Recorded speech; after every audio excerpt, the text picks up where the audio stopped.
माँ सरस्वती के इस पवित्र प्रांगण में उपस्थित आदरणीय प्रधानाचार्य जी, आचार्य जी, बहने, प्रिय भैया, आज हम श्री गुरु नानक जी का जन्म दिवस मनाने के लिए एकत्रित हुए हैं। इनका जन्म कार्तिक पूर्णिमा के दिन पंजाब प्रांत में, जो आज पाकिस्तान में है, उसमें रावी नदी के किनारे बसा तलवंडी नामक गांव में हुआ। इनके पिता का नाम कल्याण मेहता, जिन्हें लोग स्नेहवश कालू जी कहते थे। इनकी माता का नाम तृप्तिबाई था। सन 1470 के आसपास इनका जन्म हुआ था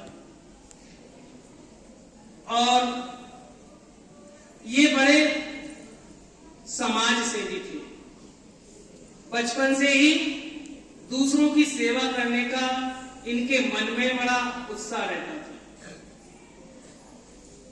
इनकी एक बड़ी बहन थी जिनका नाम नानकी था। इनका विवाह सुलाग्नि के साथ हुआ, जिनसे 2 पुत्र थे।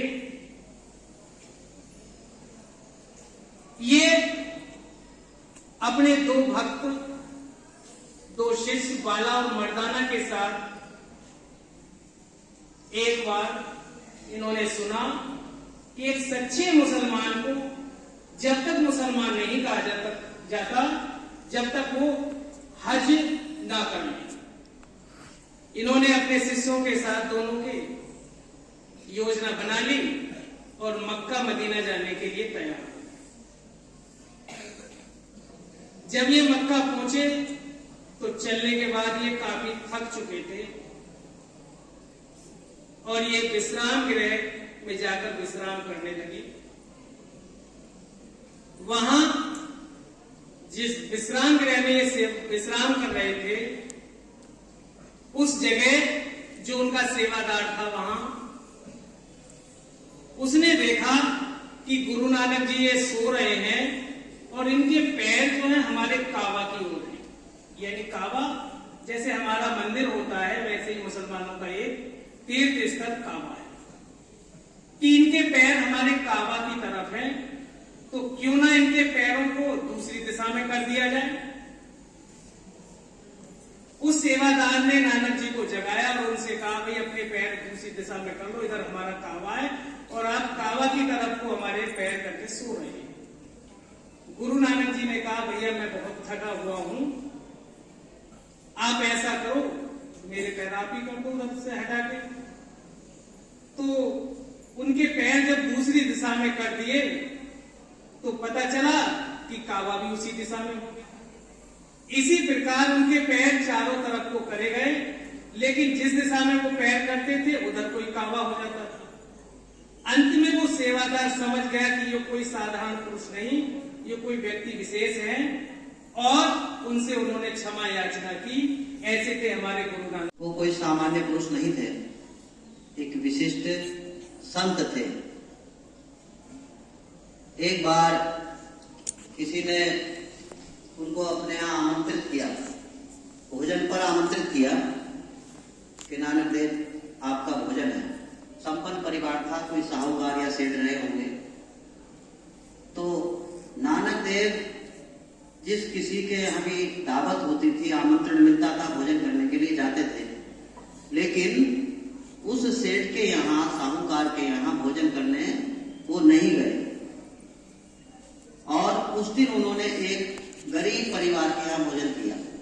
जो सामान्य व्यक्ति था, बड़ी मेहनत करता था, उन्होंने आमंत्रित किया। नानक देव ने गरीब व्यक्ति के यहाँ भोजन किया। तो साहूकार ने अगले दिन पूछा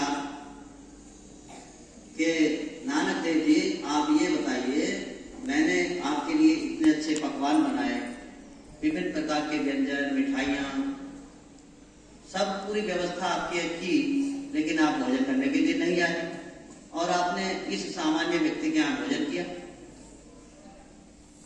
तब नानक देव ने कहा कि आइए मैं अब दोनों अपने यहाँ से एक एक रोटी लाइए।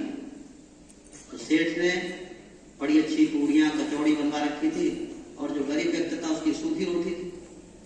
तो दोनों को नानक देव ने ऐसे एक एक हाथ से पकड़ लिया, एक हाथ में पूड़ी और एक हाथ में सूखी रोटी, और दोनों को मुट्ठी भींच करके ऐसे भींचा, दबाया, तो जो साहूकार यानी सेठ के यहाँ की जो पूड़ी थी उसमें से रक्त की धारा बही, खून निकलने लगा, कई बूंद उसमें से खून टपका, और जो गरीब व्यक्ति का भोजन था, सूखी रोटी थी, उसमें से दूध की धारा बह निकली। यह देखकर जो साहूकार था और भी व्यक्ति थे वो दंग रह गए, आश्चर्य में पड़ गए और समझ गए कि यह नानक देव कोई सामान्य व्यक्ति नहीं कि मेरे इस रोटी में से रक्त की धारा क्यों निकली और मेरे यहाँ भोजन क्यों नहीं किया। कि तुमने जो है ये जो पैसा कमाया है, ये ब्याज गरीबों से ब्याज लेकर के, गरीबों का दिल दुखा करके तूने ये धन इकट्ठा किया था, उसकी कमाई हुई रोटी है ये। तो ये गरीबों का खून निकला है, और ये जो रक्त की धारा निकली है, ये दूध की धारा जो निकली है, ये इसकी मेहनत की कमाई हुई रोटी है। तो भैया बहनों, उनका कहना था कि मेहनत से कमाई हुई जो हमारी रोटी होती है वही अच्छी होती है, उसी में बरकत होती है, उसमें जो है आपको आगे की जो है संपत्ति मिलती है, वो अच्छी मानी जाती है। तो ऐसा उसका कुछ भाव था। अंधविश्वास को बड़ा दूर करते थे। एक छोटी सी घटना मैं आपको बता देता हूँ। जैसे गुरु पूर्णिमा का यानी कि अब जो है ये क्या गंगा स्नान का पर्व आ रहा है कल को, तो इसी तरह से पर्व था, स्नान करने के लिए वो लोग जाते थे, तो ये भी अपनी टोली के साथ चले गए। अब वहां लोग आपने देखा होगा, अनेक भक्त लोग क्या करते हैं, गंगा माता से जल लेकर के अंजलि से और सूर्य की तरफ को ओम सूर्याय नमः इस तरह से जल चढ़ाते हैं। अब इन्होंने उल्टा कर दिया। इन्होंने क्या काम किया, गंगा के किनारे खड़े हो गए और पानी जो है हाथ से बाहर को फेंकने लगे। वहां और भी भक्तगण इकट्ठे हो गए और इनके जो अनुयायी थे वो भी इकट्ठे हो गए। उन्होंने कहा, गुरुजी आप ये क्या कर रहे हो? कि मैं खेतों को पानी लगा रहा हूं। उनका वो हंसने लगे, बोले गुरुजी क्या ऐसे जो है खेतों में पानी पहुंच जाएगा? तो उन्होंने कहा कि क्या इस तरह से सूर्य भगवान को जल चढ़ाने से क्या सूर्य भगवान के पास जल पहुंचेगा? तो ऐसा अंधविश्वास दूर करने का प्रयास उन्होंने समाज को किया। अच्छी की बातों को ग्रहण करते थे। चले जा रहे थे एक गांव में, और वो गांव कुछ ऐसा ही था, उसके जो रहने वाले लोग थे वो थोड़ा सा आध्यात्मिक से नहीं जुड़े हुए थे, और उन्होंने उनका आदर सत्कार नहीं किया, ना उन्हें कोई ऐसा स्वागत किया, ना उनको बैठने के लिए कहा, कुछ नहीं। तो वो उस गांव में ठहरे नहीं और अगले गांव में चले गए। अगले गांव में जैसे पहुंचे, वहां पर उन्हें बड़ा सम्मान मिला और सत्कार किया गया, और उनको जितना भी उनसे अतिथि सत्कार होना था वो करने लगे। तो पहले गांव में उन्होंने कहा कि यहीं पे बसे रहो। उन्होंने कह दिया यहीं बसे रहो, आबाद रहो। अब दूसरे गांव से जब वो चले तो उन्होंने जो है कह दिया उजड़ जाओ। अजीब बात करते थे, कह दिया उजड़ जाओ, बिखर जाओ। अब उनके अनुयायी तो प्रश्न कर लेते थे, ये गुरुजी आपने जिन्होंने सत्कार नहीं किया उनसे कह दिया आबाद रहो, और जो सत्कार कर रहे हैं, जो आपका सम्मान कर रहे हैं, जिन्होंने आपकी सेवा की है, उनसे कह दिया उजड़ जाओ, बिखर जाओ। कि इसमें भी तात्पर्य है कि ये सब अच्छे लोग हैं, आध्यात्मिक लोग हैं। ये जहां जहां भी जाएंगे अच्छाई कोई जो है का प्रचार करेंगे, अच्छे लोगों को अच्छी अपनी शिक्षा देंगे। इसलिए मैंने कहा कि आप बिखर जाओ। तो ऐसा समाज को दिशा निर्देश स्पष्ट नहीं है, तो काम को कर भी सकता है, काम को छोड़ भी सकता है, और यदि काम को करेगा तो जरूरी नहीं पूरे मन से कर ले, क्योंकि उसका उद्देश्य स्पष्ट नहीं है। किसी बालक को, बीमार बालक को डॉक्टर ने बालक की माता से कह दिया, जाओ इसको जरा दूध भी पिलाओ, कमजोरी है इसमें। माँ कहती है बेटा दूध पी ले, बालक दूध नहीं पीता क्योंकि उसे पता ही नहीं है। पुनः माँ डॉक्टर के पास जाती है, कहती है बालक दूध नहीं पीता। डॉक्टर साहब बड़े प्यार से, दुलार से उसको समझाते हैं, कहते हैं भैया ये जो दवाई खा रहे हो आप, इससे तभी ठीक होगे जब आप दूध पियोगे, आपके अंदर की कमजोरी है, दूध ही निकालेगा। तो बालक की समझ में आती है, धीरे धीरे बालक दूध पीना प्रारंभ करता है। इसी तरह